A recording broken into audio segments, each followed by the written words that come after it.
بزاف الناس اللي كيسولونا واش كاين شي حل وعلاج نهائي لتضخم البروستات الحميد.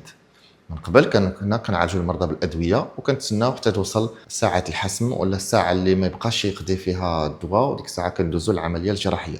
لكن الحمد لله اليوم كاين الحل مع تقنيه الريزوم او تذويب البروستات ببخار الماء. ممكن اننا نوقفوا التطور ديال التضخم الحميد البروستات، وواحد العمليه اللي امنه وما كتجاوز 10 دقائق واللي ما كتحتاج شي تخدير كبير. ممكن نعملوا تخدير موضعي، كنستطيعوا اننا نحبسوا التطور ديال تضخم البروستات، وكي الانسان كيرجع لحياته الطبيعيه، ما كيبقاش محتاج الادويه اللي في اغلب الاحيان ما كتبقاش فعاله، وما كيتجنب الحدوث المضاعفات، وكيرجع للشباب ديالو، كيرجع للحاله الطبيعيه ديالو.